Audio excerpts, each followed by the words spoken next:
Amazing.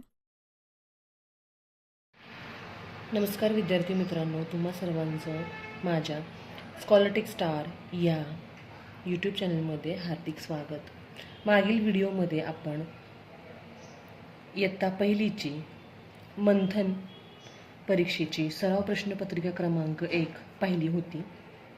त्यामध्ये आपण मराठी व गणित हे विषय पाहिले होते. आज आपण इंग्रजी या विषयाची प्रश्नपत्रिका सोडवणार आहोत.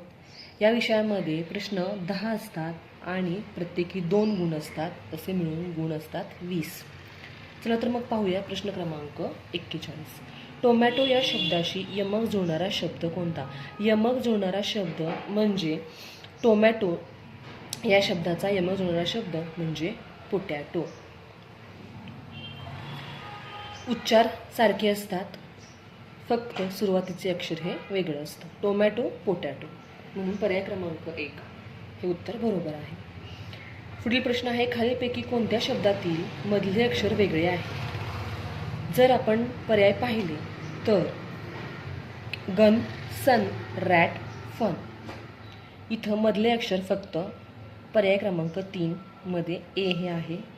आपलं उत्तर बरोबर आहे, पर्याय क्रमांक 3. प्रश्न क्रमांक 43. खालील 2 अर्थपूर्ण शब्द तयार करण्यासाठी रिकाम्या जागी योग्य अक्षर निवडा.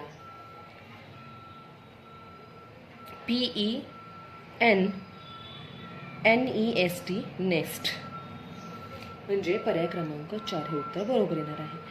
एन घातल्यानंतर या चौकटीमध्ये एन इथं मांडल्यानंतर आपले अर्थपूर्ण शब्द तयार होतात, पेन आणि नेस्ट. पुढील प्रश्न क्रमांक आहे, सोबतचे चित्र पाहून योग्य पर्याय निवडा. सोबतचे चित्र हे कोणाचं आहे किंवा असे प्रश्न सोडवत असताना मुलांना काळ्या शाईने प्रश्नपत्रिकेमधील चित्र असल्या कारणाने लवकर समजत नाहीत. त्यामुळे विचार करून हा प्रश्न सोडवायचा आहे. मिसान, सोल्जर, पॉटर अँड डॉक्टर. तर आपलं उत्तर येतं सोल्जर, पर्याय क्रमांक 2. पुढील प्रश्न आहे, खालीलपैकी सुट्टीचा वार कोणता? सगळ्यांना माहिती आहे संडे हा सुट्टीचा दिवस असतो. संडे हे उत्तर बरोबर आहे. खालीलपैकी कशाचा रंग काळा आहे? Crow, milk, elephant. तर याच्यामध्ये क्रो काळा रंग हा कावळ्याचा असतो, पण ओनली ए नाही आहे, म्हणून आपण ए सी, पर्याय क्रमांक 4 हे उत्तर आपलं बरोबर आहे. नेक्स्ट क्वेश्चन आहे, सोबतच्या चित्राचे वर्णन करणारा शब्द निवडा.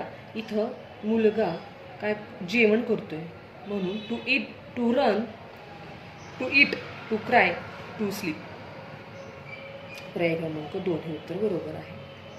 डोके यासाठी इंग्रजी शब्द कोणता? तर head, year, hand, leg. Head, डोके म्हणजे हेड. पुढील प्रश्न आहे, प्रश्न क्रमांक 49. बॉलचे चित्र खालीलपैकी कोणते? तर पर्याय क्रमांक 3. खालीलपैकी कोणते अक्षर योग्य पद्धतीने लिहिलेले आहे? या प्रश्नामध्ये सर्वांना प्रत्येक लेटर्सची स्ट्रोक माहीत असणे गरजेचे आहे. याच्यामध्ये आपण ए असा स्ट्रोक घेतो, त्यानंतर पुन्हा असा करतो आणि स्लिपिंग लाईन योग्य पद्धतीने लिहिलेले आहे.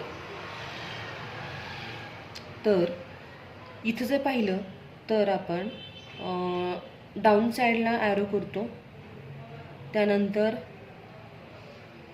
मध्ये आडवी रेष मारतो, हे सुद्धा चुकीचं आहे. ऑप्शन क्रमांक 3 मध्ये स्टँडिंग लाईन आधी आपण सुरुवातीला वरून खालच्या दिशेने करतो, हे चुकीचं आहे. पर्याय क्रमांक 4 मध्ये D standing line then curve करतो, म्हणजे पर्याय क्रमांक 4 हे उत्तर अगदी बरोबर आहे.